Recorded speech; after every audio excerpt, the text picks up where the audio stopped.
Ang adobong ito. Hindi ba't isa lamang itong murang kopya ng ating French beef bourguignon o pork stew? Sa sandaling iyon, nagbago ang ihip ng hangin. Mula sa pagiging masaya, naging tensyonado ang paligid. Ang social media ay sumabog sa galit at debate. Ang simpleng ulam na may toyo at suka ay naging sentro ng isang internasyonal na digmaan sa pagkain. Ang adobo ba ay talagang copycat lang ng French cuisine? O mayroon itong sariling kasaysayan at kaluluwa na hindi nakikita ng mapanghusgang mata ng kanluran? At ano ang magiging huling hatol ng pagmataas na kritikong ito? Simulan natin ang kwento. Kabanata 1, ang iskandalo sa Paris. Ang Il Explorateur Gourmand ay isa sa mga pinakapinapanood na palabas sa Pransya. Kilala ito sa paggalugad ng mga kakaibang lasa mula sa iba't ibang panig ng mundo. Ang tema sa araw na yon, The Philippines, Pork Adobo. Ang host na si Alice Dubois, isang masayahin at bukas-isip na babae, ay bumati sa kamera. Bonjour at magandang buhay, mga manonood. Ngayon, dadalhin namin kayo sa tropikal na bansa ng Pilipinas para tikman ang kanilang maalamat na adobo. Ngumiti si Alice, sinusubukang pagaanin ang mood. Ngunit sa kanyang tabi, nakaupo ang isang lalaking may madilim na aura, si Jean-Pierre Leclerc. Siya ang pinakatinitingalang food critic sa Paris, kilala sa kanyang matalas na dila at paniniwalang ang French cuisine ang sentro ng sansinukob. Sa malaking screen, lumabas ang video ng adobo, mga hiwa ng liempo na nangingintab sa madilim na sarsa, pinalamusyan ng buong bawang at sili na nakapatong sa mainit na kanin. Ang audience ay napasinghap. "Oh lala, mukhang masarap," bulong nila. Pero si Jean-Pierre ay suminghal. Isang mapang-uyam na tawa ang lumabas sa kanyang bibig. Ito ay pagnanakaw. Malinaw pa sa sikat ng araw, mariing sabi niya. Ang mga Pilipino ay nagnakaw ng teknik ng pag-istew ng Pransya, pinalitan ng murang sangkap, at gumawa ng Peking bersyon. Tumahimik ang lahat. Nagpatuloy si Jean-Pierre, ang boses ay tumataas. Ang pagpapalambot ng karne sa sarsa ay isang purong Pranses na teknik. Maganda na nakikilala ang lutuing Asyano, pero ang baguhin ang aming ipinagmamalaking sining at angkinin itong orihinal. Hindi katanggap-tanggap. Nakakahiya, Pilipinas! Namutla si Alice. Sinubukan niyang awatin ang kritiko. Pero Monsieur Leclerc, hindi ba't ang pagkain ay evolusyon? Ang adobo ay baka may sariling pinagmulan sa Pilipinas bago pa man dumating ang mga impluensya ng kanluran. Pinutol siya ni Jean-Pierre. Evolusyon. Yan ay palusot ng mga magnanakaw. Kinuha lang nila ang French stew at tinawag na adobo. Walang nag-akala na ang episode na ito ay magdudulot ng gulo. Sa Twitter at Facebook, nag-away ang mga Pranses at mga Pilipino at mga taga-suporta ng adobo. Ang lakas ng loob niyang insultuhin ang adobo, sigaw ng isang netizen. Tama si Jean-Pierre, ang French cuisine ang original, sagot naman ng isa. Nakita ni Alice na pabagsak na ang show, kaya naglabas siya ng isang card. Kung gayon, Monsieur Leclerc, bakit hindi natin tingnan kung paano talaga ginagawa ang adobo sa Pilipinas? May reporter kami ngayon sa Maynila. Kabanata 2, ang katotohanan sa Maynila. Lumipat ang kamera sa maingay at makulay na kalsada ng Maynila. Bonjour, France! Nasa puso ako ngayon ng Pilipinas. Ang reporter na si Lina Forrest ay naglalakad sa isang mataong eskinita sa Quiapo. Sa likod niya, makikita ang mga makukulay na jeepney na bumubusina at ang usok ng ihaw-ihaw sa gilid ng kalsada. Dito sa Maynila, ang adobo ay hindi lang pagkain. Ito ay pamumuhay. Pero kopya nga ba ito? Alamin natin. Pumasok si Lina sa isang sikat na karinderya, local eatery, na pag-aari ni Mang Ben, isang veteranong kusinero na 40 taon nang nagluluto ng adobo. Sa harap ng tindahan, may malaking kawali kung saan kumukulo ang maitim na sarsa na may halong taba ng baboy. Ang amoy ng bawang, suka, at toyo ay pumupuno sa hangin. Sa unang tingin, mukha nga itong stew, sabi ni Lina. Pero panoorin natin ang proseso. Sa kusina, ipinakita ni Mang Ben ang sekreto. Ang kaluluwa ng adobo ay nasa suka, vinegar, at bawang, garlic, paliwanag ni Mang Ben habang nagpiprito ng sandamakmak na bawang hanggang sa maging golden brown. Hindi ito basta pagpapakulo. Ito ay balance ng asim at alat. Inilagay ni Mang Ben ang liempo, pork belly, sa kawali. Hindi kami gumagamit ng wine o cream tulad ng sa inyo. Gumagamit kami ng toyo, suka, paminta, at dahon ng laurel. At ang sikreto? Hayaan mo itong matuyo sa sarili niyang mantika. Nagulat si Lina. Pinapatuyo sa mantika. Maam. Adobong tuyo ang tawag doon. Kapag lumabas na ang mantika ng baboy, doon mo ipiprito ang karne sa sarili niyang sarsa. Ibang-iba yan sa stew na may sabaw. Nang ihain ang mainit na adobo kay Lina, kasama ang isang bundok ng mainit na kanin, kuminang ang kanyang mga mata. Kumuha siya ng isang kutsara, karne, taba, sarsa, at kanin.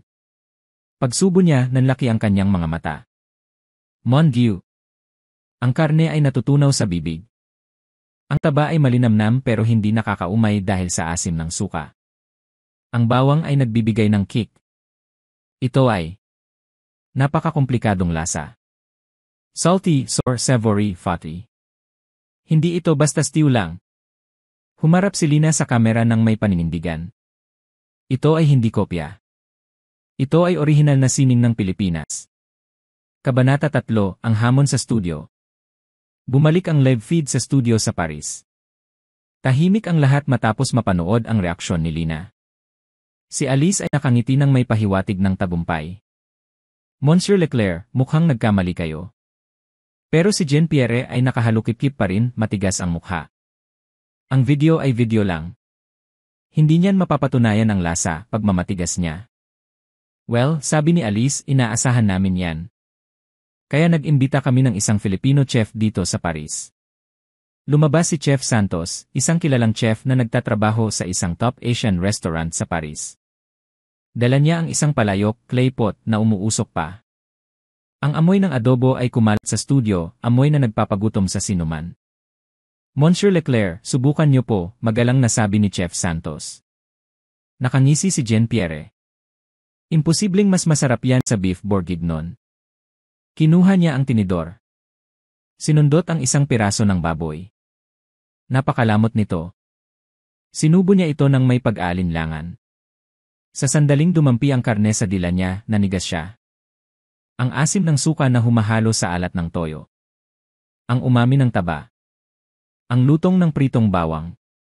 Wala siyang mahanap na salita. Kinain niya ang isa pang subo. At isa pa. Ang kanyang pagiging arogante ay unti-unting natunaw, parang taba ng baboy sa adobo. Sa huli, naubos niya ang laman ng mangkok. Tumingala siya, bakas ang gulat sa mukha. Ito ay nauutal niyang sabi. Hindi ito kopya. Ito ay may sariling karakter. Isang teknik na binuo ng mga Pilipino. Nagpalakpakan ng audience. Si Jean-Pierre, ang terror ng culinary world, ay yumuko sa isang mangkok ng adobo. Kabanata 4, ang adobo sa hukbo. Akala ng lahat tapos na ang kwento. Pero ang episode na yon ay naging mitsa ng isang mas malaking apoy. Dahil sa viral video, naghanap ang buong France ng adobo. Ang mga Vietnamese at Chinese restaurants sa Paris ay kinukulit ng mga customer, may adobo ba kayo? Ang mga supermarket ay nagkaubusan ng toyo at suka. Ngunit ang pinaka-nakakagulat na balita ay dumating makalipas ang isang buwan. Ang French Army ay opisyal na nag-anunsyo na isasama ang adobo-style pork sa kanilang military rations, MRES. Sumabog ang balita. Adobo sa rasyon ng Pransya. Mon Dieu! Dito muling nag-ingay si Jean-Pierre Leclerc. Tinatanggap ko na masarap ang adobo, pero para gawing pagkain ng ating kasundaluhan. Kalapastanganan, sigaw niya sa radyo. Ang French Army ay simbolo ng ating kultura. Bakit tayo asa sa ulam ng Pilipinas? Pinaliwanag ng mga general ang dahilan, ang adobo ay may suka, kaya natural itong preserved at hindi madaling mapanis, perfect sa giyera. Mataas ito sa protein at energy. At higit sa lahat, comfort food ito na nagpapataas ng morale ng mga sundalo. Hindi ako papayag, nagwala si Jean-Pierre. Ito ay isang krisis sa pambansang identidad.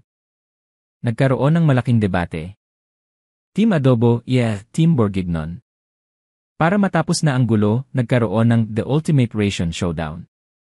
Ang mga sundalong Pranses ay pinapili, ang tradisyonal na French cassoulet stew o ang bagong adobo rice meal. Pagkatapos ng matinding pagsasanay, gutom na gutom ang mga sundalo. Ang bigat sa tiyan ng stew, reklamo ng isang sundalo. Masarap pero nakakaantok. Tapos tinikman nila ang adobo. Wow! Ang sarap! Nawala ang pagod ko, sigaw ng isa. Ang kanin at sarsa, perfect combination. Madaling kainin at nakakabusog. Ang resulta. Landslide victory para sa adobo. Natulala si Jean-Pierre. Tinalo ng street food ng Pilipinas ang haute cuisine ng Pransya sa panlasa ng mismong mga sundalo nila. Naging international news ito. Pati ang IA at British Army ay nagka-interes na rin sa adobo rations. Kabanata 5, ang paglalakbay sa puso ng adobo. Dahil hindi matanggap ni Jean-Pierre ang pagkatalo, nagdesisyon siyang gawin ang isang bagay na hindi pa niya ginagawa. Aaminin ko, masarap ang adobo. Pero hindi ako naniniwalang mas mahusay ang kulturang ito kaysa sa atin. Pupunta ako sa Pilipinas. Ako mismo ang huhusga. Lumipad si Jean-Pierre patungong Maynila. Paglabas niya ng NA, sinalubong siya ng init at alinsangan. Sumakay siya sa isang grab car at namangha sa gulo at ayos ng trapiko sa EDSA. Ganito ba kagulo ang pinanggalingan ng masarap na pagkain yon? Tanong niya sa sarili. Ang una niyang destinasyon, ang palengke. Gusto niyang makita ang ingredients. Pumunta siya sa Divisoria at Quiapo Market ng madaling araw. Inaasahan niya ang dumi at baho. Basa ang sahig at maingay, pero nakita niya ang buhay. Nakita niya kung paano ayusin ng mga tindero ang mga sariwang gulay. Ang mga isda na bagong hango. Ang mga baboy na bagong katay. Freshness, bulong niya. Sa Pransya, fresh din kami, pero dito, parang tumitibok pa ang palengke. Sunod, pumunta siya sa isang high-end Filipino restaurant sa Lies, Bonifacio Global City, para tikman ang elevated adobo. Isang waiter na nakabarong Tagalog ang naghain sa kanya ng adobo flakes at adobo sa gata. Ang presentation ay fine dining level. Ang lasa. Exquisite, isip ni Jean-Pierre. Ang paggamit ng gata, coconut milk, ay nagbibigay ng ibang dimensyon. Napagtanto niya na ang lutuing Pilipino ay hindi lang basta ihaw-ihaw. Ito ay may pilosopiya, ang pagpapalabas ng tunay na lasa ng sangkap sa halip na takpan ito ng sarsa. Pero ang tunay na pagbabago ay nangyari noong dinala siya ng kanyang guide sa isang simpleng bahay sa probinsya ng Batangas. Dito, walang chef. Isang lola lang, si Lola Maria. Nagluluto si Lola Maria sa labas ng bahay, gamit ang kahoy na panggatong at isang itim na palayok. Umupo ka, Monsieur, sabi ng guide. Pinanood ni Jean-Pierre ang matanda. Walang sukatan. Tantya-tantya lang ang toyo at suka. Ang hiwa ng baboy ay nilagay sa palayok. Bakit sa palayok? Tanong ni Jean-Pierre. Dahil ang lupa ay nagbibigay ng lasa, sagot ng guide. At kailangan ng pasensya. Matagal na luto. Nang ihain ang adobo ni Lola Maria, simple lang ito. Walang palamuti. Kumuha si Jean-Pierre ng kutsara. Sinubo niya ang baboy at kanin. Biglang tumigil ang mundo niya. Iba ito sa kinain niya sa Paris. Iba ito sa kinain niya sa Yesi.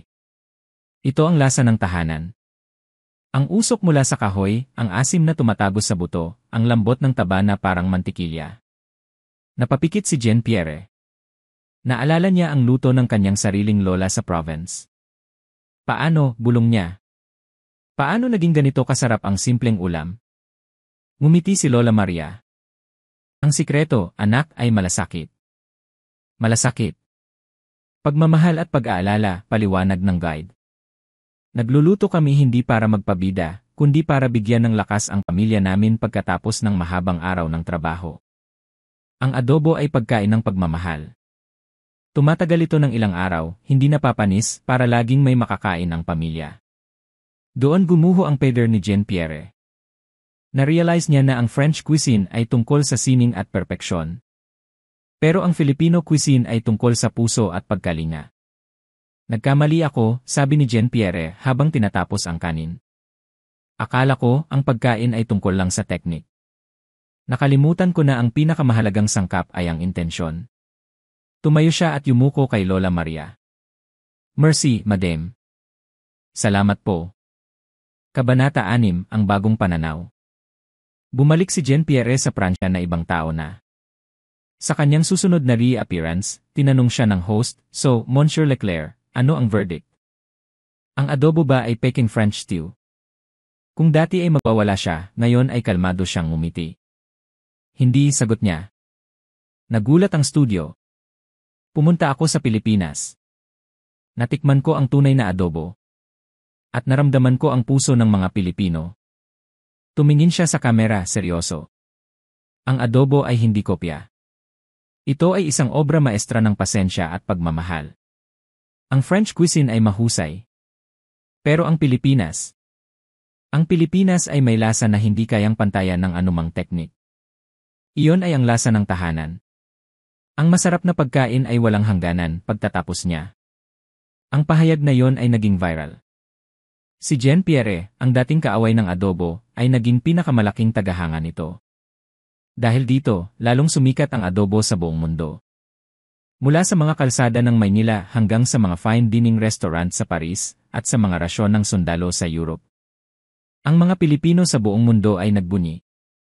Sabi sa inyo masarap ang adobo. At sa huli, ang adobo ay hindi lang naging ulam. Ito ay naging tulay. Tulay sa pagitan ng Pransya at Pilipinas. Tulay sa pagitan ng sining at puso. At para kay Jean Pierre, natutunan niya na minsan, ang pinakamagandang lasa ay hindi matatagpuan sa mga Michelin star restaurant, kundi sa isang itim na palayok sa isang simpleng bahay sa probinsya ng Pilipinas.